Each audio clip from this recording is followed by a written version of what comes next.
En esta ocasión tenemos la ocasión de recibir al ingeniero Héctor Cristaldo, director de Envío. Vamos a hablar del empoderamiento de pequeños productores, también este sector que trabaja muy de cerca con Envío. Ingeniero, gracias por acompañarnos nuevamente en Canal Pro. Buenos días para vos, para la audiencia, un gusto compartir con ustedes. Un lindo tema, ingeniero, y saber desde Envío cómo vienen trabajando de hecho con este sector, empoderamiento de los pequeños productores. Bueno, es necesario pegar un salto tecnológico. Paraguay tiene su agricultura segmentada en dos categorías. La agricultura no tecnificada, que está en franca pérdida de competitividad y de productividad por el manejo inadecuado de los suelos, sobre todo, y el manejo inadecuado, el rezago tecnológico que tienen. Y la agricultura tecnificada, que compite con cualquier agricultura de cualquier país de primer mundo. Entonces nosotros vimos la necesidad de construir los puentes, de acercar el conocimiento de las nuevas prácticas y de las buenas prácticas agrícolas a los pequeños productores. No pueden seguir produciendo con herramientas que tienen más de 2000 años, como el arado, mancera, que eso se usaba en la época antes de Cristo. Entonces tenemos que capacitarle en los nuevos conocimientos, que no hay que arar más la tierra porque eso degrada y debilita los suelos. Hay que incorporarlo al proceso de siembra directa y eso es todo un proceso de capacitación que lo está haciendo Envío en distintos departamentos con la forma más práctica que encontramos son las parcelas demostrativas en la propia finca de los productores. El primer paso es trabajar con los líderes y llevarle a ver cómo están trabajando los campesinos en otros departamentos donde ya están incorporados a ese proceso. Ven que gente como ellos, sin ninguna ostentación, están haciendo un buen manejo agrícola y de su suelo sobre todo. Entonces ellos ven que gente campesino como ellos, pequeños productores, pueden manejar bien su suelo y comienzan a hacerlo. Y con las parcelas demostrativas sigue de ejemplo en cada comunidad y eso se va multiplicando. Esa es la tarea. Ingeniero, me parece que el convencimiento también de este sector va por la parte empírica, al observar. Entonces cuando uno de repente muestra, o sea, cuando ustedes por ejemplo le están mostrando cómo están realmente trabajando también los pequeños productores, incorporando tecnología o conocimiento en el tratamiento del suelo, la cuestión ya cambia, dice, se puede, solamente hay que animarse, ¿no? Asimismo, cuando ven que Japishá, campesino o yapomba, en vez de indicar tú yapoje, ese es, digamos, el método más eficiente y la tecnología no está lejos de ello, se puede y se está haciendo un trabajo. Tenemos 17 parcelas demostrativas en todo el país, en la región oriental, tenemos resultados muy alentadores y se van incorporando. Hoy, aquel que hace 10 años era productor algodonero, se convirtió en productor de grano. Hay una migración grande de los pequeños, los campesinos, a la producción de grano, maíz y soja fundamentalmente. El 23% de la producción de soja, del área de producción de soja, está en manos de pequeños productores que tienen menos de 20 hectáreas. Es un volumen importante. El maíz también, más del 90% está en manos de pequeños productores. Entonces, lo que falta es el conocimiento y la adopción de buenas prácticas agrícolas. Porque muchos proyectos le hacen probar una pequeña degustación, pero se acabó el proyecto y se acabó la adopción. Nosotros estamos yendo por la adopción, que ellos adopten la tecnología, la incorporen a su día a día y le permita ir mejorando su eficiencia, su competitividad, su productividad y puedan ganar plata y vivir bien con el fruto de su esfuerzo. Entre comillas, sacarle el jugo a su tierra, como se dice. Pero sin desgastarla. Sí, bueno, a eso se llama la buena práctica. Esa es la buena práctica de la siembra directa, lo que evita la erosión, evita la degradación del suelo, que muchas veces se escucha que mucho discurso de gente que no conoce, pero Paraguay no hubiese tenido el aumento de productividad de 1500, 1800 kilos por hectárea de rendimiento en soja a 3000, si hubiese habido esa degradación. No hubiese pegado el salto de 1500 kilos de maíz a 7, 8000 kilos de maíz por hectárea. Entonces, esas buenas prácticas ese uso de la tecnología adecuada a través de la adquisición de conocimiento y de la aplicación y adopción de esas prácticas es lo que permite mejorar la competitividad y la calidad de vida de la gente en el campo. Ingeniero, este acompañamiento desde Envío que realizan y que están asistiendo permanentemente a este sector, a los pequeños productores campesinos, ¿hace cuánto tiempo es? Y eso está desde el 2010, 2011, sí, son 7 años, 8 años casi que se está trabajando en esa línea. Ya los resultados se ven y en complementación con la Unión de Gremios que también coopera en la parte productiva y sobre todo en el acompañamiento en la comercialización, ayuda a que el pequeño productor vaya adoptando las buenas prácticas, a las nuevas técnicas y a no tenerle miedo a las herramientas que le permiten mejorar su eficiencia. Antes, para carpir en un cultivo que estaba 150 días en la chacra, gastaba casi 80 días en carpida. Hoy con 2 días aplicando un herbicida, le queda 78 días para hacer otra cosa y generar otra actividad y otro tipo de ingreso.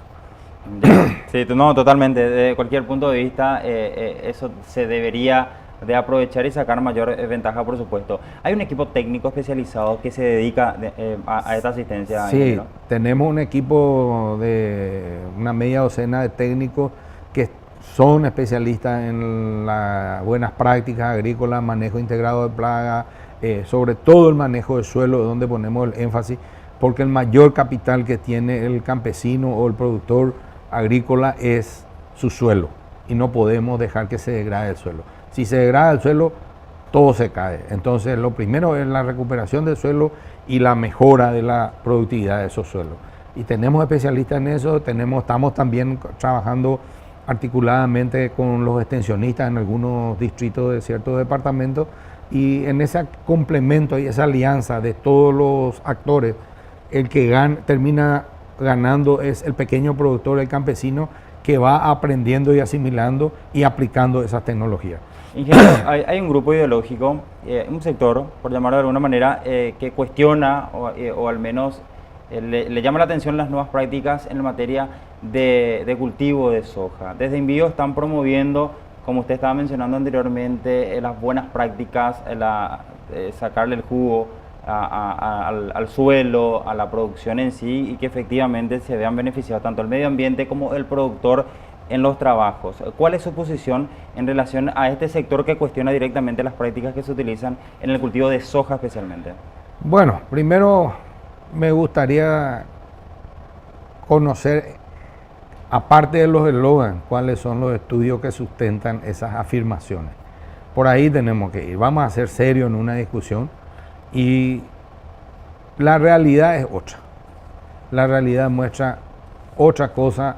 La realidad muestra que la productividad está subiendo, no hay degradación de suelo, no hay contaminación de agua, porque los alemanes, la BGR hizo un estudio en 90.000 hectáreas en Itapúa sobre los niveles de contaminación en agua superficial, agua, pozo somero, pozo profundo, y para 600 posibles contaminantes químicos, después de más de 30 años de agricultura en esa región.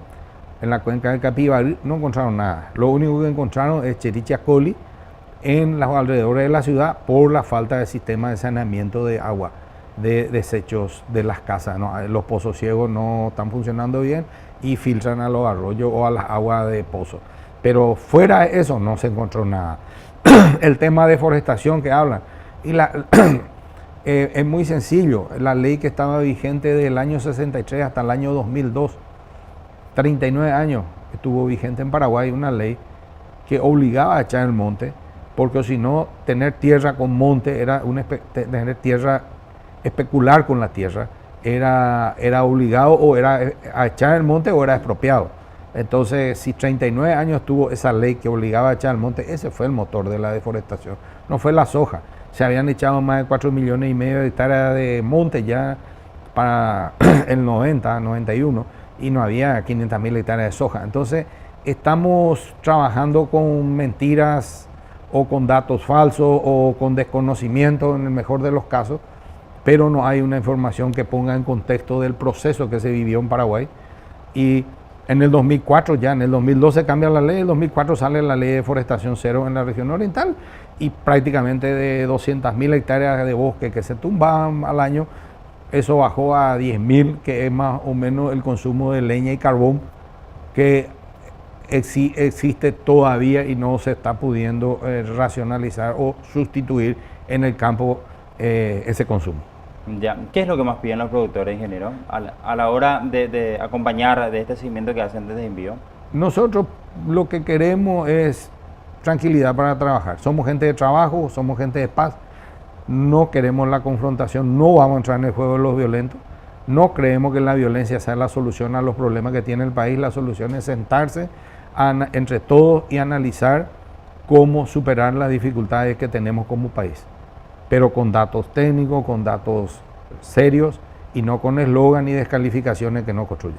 ¿Después de cuánto tiempo, en teoría o ya en las prácticas que vienen haciendo, ingeniero, en las fincas se ven los resultados con implementación de tecnología? Y en 2 o 3 años ya se empieza a ver de uno que no hacía siembra directa al paso a la siembra directa, se ve rápidamente. Creo que por ahí está la experiencia de un campesino de Vaquería, que él tiene 17 hectáreas, 10 hectáreas él alquilaba a un vecino, cobraba 1 millón de guaraníes por año por esas 10 hectáreas, facturaba 10 millones de guaraníes y sus otras 7 hectáreas se dedicaba a su cultivo o cría de animales que habitualmente tiene el campesino. Y cuando en el 2015 cae el precio de la soja 45%, el inquilino le dice: yo no puedo ya plantar porque no me cierran los números. Él entra al programa, es justamente don Avelino Vallejo. Él entra al programa de integración productiva que tenemos con la Unión de Gremios y con la cooperación del Servicio de Extensión también y nuestros técnicos. Y el primer año, si quiere pasar al siguiente, él sacó 2.900 kilos por hectárea y facturó $5.000, pagando todos los gastos porque alquila la máquina. Claro. Él le sobró más que los 10 millones que él sacaba habitualmente. El segundo año ya pasó a 3.000, casi 3.500 kilos por hectárea y con una facturación de $6.200.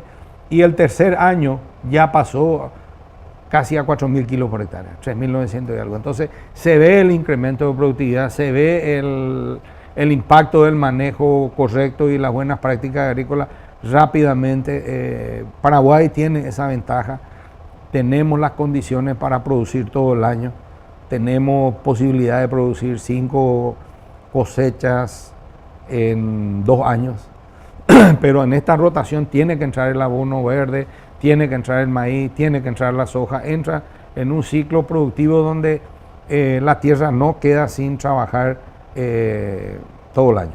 Del año 1, estaba mirando nomás otra vez en la gráfica, del año 1 al año 3, al cambio de hoy, hay una diferencia de 50 millones de guaraníes. O sea, si hacemos esa relación al cambio de hoy, de lo que percibía anualmente, los 10 millones de guaraníes en alquiler, cuando comenzó a producir implementando tecnología, sacó 60 millones en el año 3. Estamos hablando de un incremento importante. $9.000 son 54 millones. Pero ese pequeño productor no alcanza todavía al umbral de los 72 millones para ser contribuyente. Entonces él no paga renta, pero sí paga IVA, paga otros impuestos que generan ingresos al fisco. Pero él mejoró su nivel de ingreso, mejoró su calidad de vida y mejoró su productividad. ¿Cómo se financian estos proyectos? Estos proyectos son recursos propios de envío. Generalmente lo que nosotros hacemos es la capacitación es sin costo. Ese es lo único no reembolsable. El resto, los insumos, se consigue financiación de las empresas en la región, de las cadenas productivas, a cosecha. Las máquinas se alquilan a cosecha. Todo eso es reembolsable, menos la capacitación técnica, que es lo único que no es reembolsable. El resto a cosecha, a pagar a cosecha, y con eso ellos consiguen financiación y consiguen producir y salir adelante. ¿Cuál es la principal barrera del productor para acceder a esta tecnología? ¿Es una cuestión de disponerse a eso, a mejorar su nivel de vida, su nivel de capacitación, o existen otro tipo de barreras? Hay varias cosas que concurren para hacer freno.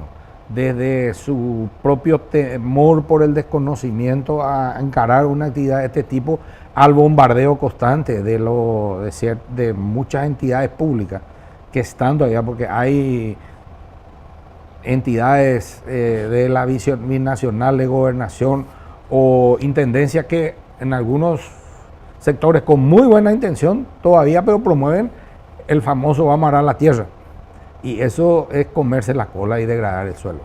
Entonces, por ahí viene. El otro es que el propio Ministerio de Agricultura no asume todavía que la producción de granos es el principal rubro de renta del pequeño productor. Todavía en sus planificadores, en muchos de sus planificadores y muchos de sus técnicos, no asimilaron que el algodonero no existe más, que no hay más ni 10.000 hectáreas de algodón. Sésamo hay 20.000 hectáreas con suerte.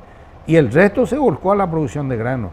Entonces no hay ese acompañamiento ni ese ayornamiento de la propia entidad pública para capacitar. Hay bolsones dentro del ministerio que están en esa línea, como los programas de recuperación de suelo y ciertos sectores de extensión agrícola que están ya atendiendo esa demanda. El resto no está enfocado todavía en esa demanda, porque muchos de nuestros planificadores y tomadores de decisión acá en Asunción no están viendo los cambios que se vinieron en los últimos 10 años en el campo y la dinámica que está teniendo eso. ¿No están viendo o no están queriendo ver?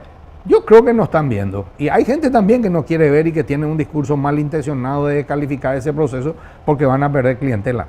Pero los técnicos yo creo que muchos no están viendo porque le falta un poco más de contacto con la realidad y con el día a día de ese campesino que está pidiendo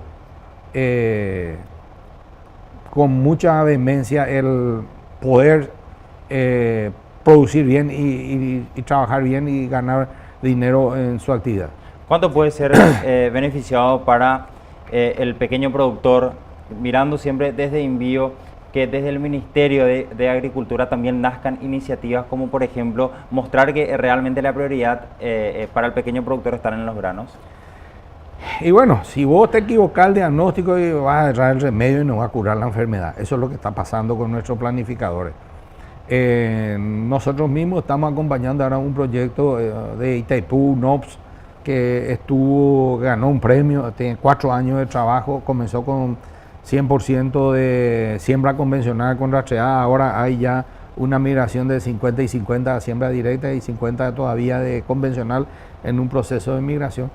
Y te das cuenta que no es fácil convencerle a la gente que los procesos llevan más de un año, la gente quiere resultado inmediato, pero tenemos que trabajar y ese proyecto que abarca 10.000 familias nos cuesta 5 millones de dólares, es lo que se está gastando en ese proyecto para incorporar la tecnología en productores campesinos. El ministerio está gastando un promedio de 80 millones de dólares al año en pollito, pala, asada, machete, carretilla. Hace 15 años, 1.200 millones de dólares, en rubro 800. No se ven los resultados. Creo que le dijimos a un exministro, poné otros 5 millones y vamos a duplicar el área y vamos a ver qué impacto tiene. Y se está viendo ya esa dinámica. San Pedro, que no figuraba como productor importante de maíz, hoy está en 4º lugar superando a Itapúa en producción de maíz. Caaguazú es el segundo, después de Alto Paraná le superó a Itapúa y Canindeyú en producción de maíz. ¿Y qué? La cadena del balanceado para la producción de leche en los tambos de la zona de influencia de Lácteo Fortuna, Lácteo Lactolanda, ese tipo de cadenas productivas y cómo enganchar a los pequeños productores a esa cadena productiva que le aseguran un mercado cierto donde vender con reglas claras. Ese trabajo es lo que hay que hacer de identificación de cadenas productivas en cada región y impulsar esa cadena y la incorporación de los pequeños productores a esa cadena para que tengan mucho más seguridad en su trabajo y en la comercialización sobre todo. Qué importante es transmitir este conocimiento o esta lógica, por llamarlo de una manera, ingeniero, al productor. a la persona que realmente estará trabajando y demostrar esas ventajas que puede llegar a obtener siempre y cuando apliquen estas buenas prácticas. Me gustaría, ingeniero, que pueda dar un mensaje final a este productor que está indeciso, está pensando en qué hacer, que tiene propiedad, que tiene un poquito menos 20 hectáreas, tal vez un poquito más, pero que está todavía en la indecisión y está trabajando como se hacía 20 años atrás, que como decía usted, está arándote de su tierra. Está en la época de los egipcios más o menos. Yo te diría, más que para el productor, que no tenga miedo a la tecnología y que busque conocimiento, que el conocimiento le va a ayudar a superar sus dificultades. El resto viene después. Si vos tenés un buen plan, la financiación se consigue. Si no tenés plan, sacar la plata y va a gastar mal.